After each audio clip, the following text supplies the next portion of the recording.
जय माता दी। आज मैं आपको अर्थ प्रदानिकम रहस्यम का हिंदी में वर्णन करने जा रहे हैं और ये आप लोग ध्यान से सुनिएगा। जय माता दी।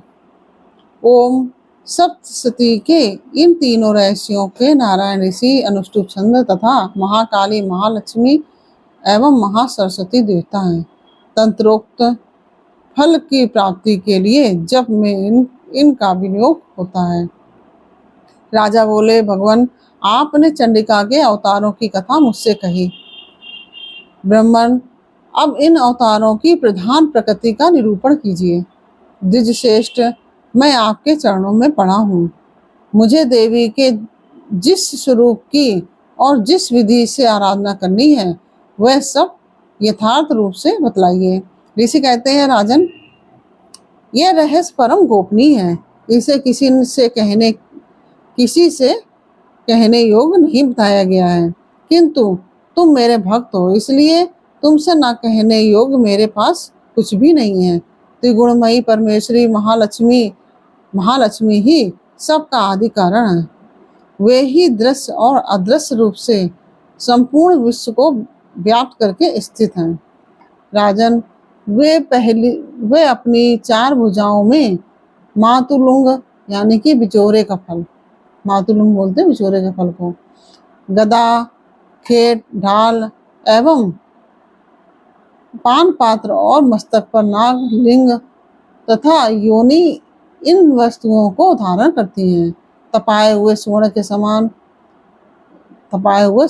के समान उनकी कांति है। तपाए हुए सुवर्ण के ही उनके भूषण हैं। उन्होंने अपने तेज से इस शून्य जगत को परिपूर्ण किया है। परमेश्वरी महालक्ष्मी ने इस संपूर्ण जगत को शून्य देखकर केवल तमोगुण रूप उपाधि के द्वारा एक अन्य उत्कृष्ट रूप धारण किया। वह रूप एक नारी के रूप में प्रकट हुआ, जिसके शरीर की कांति निखरे हुए काजल की भांति काले रंग की थी।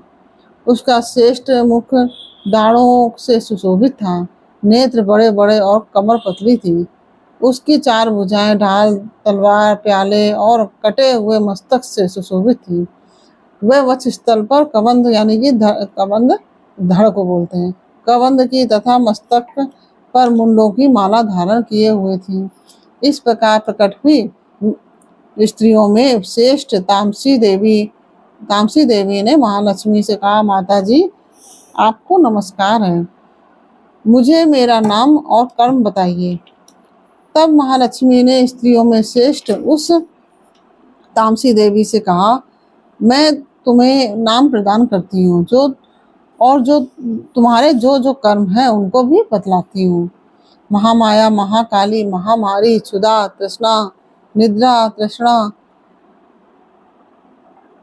महामाया, महाकाली, महामारी, क्षुधा, तृषा, निद्रा, तृष्णा, एक वीरा, रात्रि तथा दुरत्या ये तुम्हारे नाम हैं, जो कर्मों के द्वारा लोक में चरितार्थ होंगे। इन नामों के द्वारा तुम्हारे कर्मों को जानकर जो उनका पाठ करता है वह सुख भोगता है। राजन, महाकाली से यूं कहकर महालक्ष्मी ने अत्यंत शुद्ध सत्य गुण के द्वारा दूसरा रूप धारण किया, जो चंद्रमा के समान गौरवर्ण था।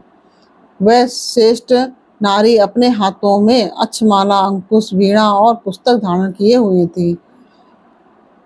महालक्ष्मी ने उसे भी नाम प्रदान किया, महाविद्या, महावाणी, भारती, वाक, सरस्वती, आर्या, ब्राह्मी, कामधेनु, वेद गर्भा और धीश्वरी यानी कि बुद्धि की स्वामिनी, ये तुम्हारे नाम होंगे। तदंतर महालक्ष्मी ने माँ काली और माँ सरस्वती से कहा, देवियों, तुम दोनों अपने अपने गुणों के योग्य स्त्री पुरुष के जोड़े उत्पन्न करो। उन दोनों से यूं कहकर महालक्ष्मी ने पहले स्वयं ही स्त्री पुरुष का एक जोड़ा उत्पन्न किया। वे दोनों हिरण्यगर्भ यानी कि निर्मल ज्ञान से संपन्न, सुंदर तथा कमल के आसन पर विराजमान थे। उनमें से एक स्त्री थी और दूसरा पुरुष। तत्पश्चात माता महालक्ष्मी ने पुरुष को ब्रह्मन, विधेय, विरंची तथा धाता इस प्रकार संबोधित किया और स्त्री को श्री, पद्मा, कमला, लक्ष्मी इत्यादि नामों से पुकारा। इसके बाद महालक्ष्मी और महासरस्वती ने भी एक एक जोड़ा उत्पन्न किया। इनके भी रूप और नाम मैं तुम्हें बतलाता हूँ। माँ काली ने कंठ में नील चिन्ह से युक्त लाल भुजा, श्वेत शरीर और मस्तक पर चंद्रमा का मुकुट धारण करने वाले पुरुष को तथा गोरे रंग की स्त्री को जन्म दिया। वह पुरुष रुद्र, शंकर, स्थाणु, कपर्दी और त्रिलोचन के नाम से प्रसिद्ध हुआ तथा स्त्री त्रयी विद्या, कामधेनु, भाषा, अक्षरा और स्वरा ये नाम हुए। राजन महालक्ष्मी ने गोरे रंग की स्त्री और श्याम रंग के पुरुष को प्रकट किया। उन दोनों के नाम भी मैं तुम्हें बतलाता हूँ। उनमें पुरुष के नाम विष्णु, कृष्ण, ऋषिकेश, वासुदेव और जनार्दन हुए तथा स्त्री उमा, गौरी, सती, चंडी, सुंदरी, सुभगा और शिवा इन नामों से प्रसिद्ध हुई। इस प्रकार तीनों युवतियां ही तत्काल पुरुष रूप को प्राप्त हुई। इस बात को ज्ञान नेत्र वाले लोग ही समझ सकते हैं, दूसरे अज्ञानी जन इस रहस्य को नहीं जान सकते। राजन महालक्ष्मी ने त्रय विद्या रूपा सरस्वती को ब्रह्मा के लिए पत्नी रूप में समर्पित किया, रुद्र को वरदायिनी गौरी तथा भगवान वासुदेव को लक्ष्मी दे दी। इस प्रकार सरस्वती के साथ संयुक्त होकर ब्रह्मा जी ने ब्रह्मांड को उत्पन्न किया और परम पराक्रमी भगवान रुद्र ने गौरी के साथ मिलकर उसका भेदन किया। राजन, उस ब्रह्मांड में प्रधान मतलब महतत्व आदि कार्य समूह पंच महाभूतात्मक समस्त स्थावर जंगम रूप जगत की उत्पत्ति हुई। फिर लक्ष्मी के साथ भगवान विष्णु ने उस जगत का पालन पोषण किया और प्रलय काल में गौरी के साथ महेश्वर ने उस संपूर्ण जगत का संहार किया। महाराज, महालक्ष्मी ही सर्वसत्वमयी तथा सब सत्वों की अधीश्वरी हैं। वे ही निराकार और साकार रूप में रहकर नाना प्रकार के नाम धारण करती हैं। सगुणवाचक, सत्य, ज्ञान, चित्त, महामाया आदि नामांतरों से इन महालक्ष्मी का निरूपण करना चाहिए।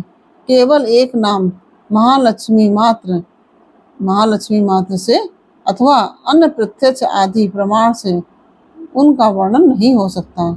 इस प्रकार से यह तंत्रों प्रधानिकम रहस्यम पूर्ण हुआ। और यह आपको कैसा लगा यह हमें कमेंट बॉक्स में बताइए, क्योंकि आपको समझ में आया कि नहीं आया।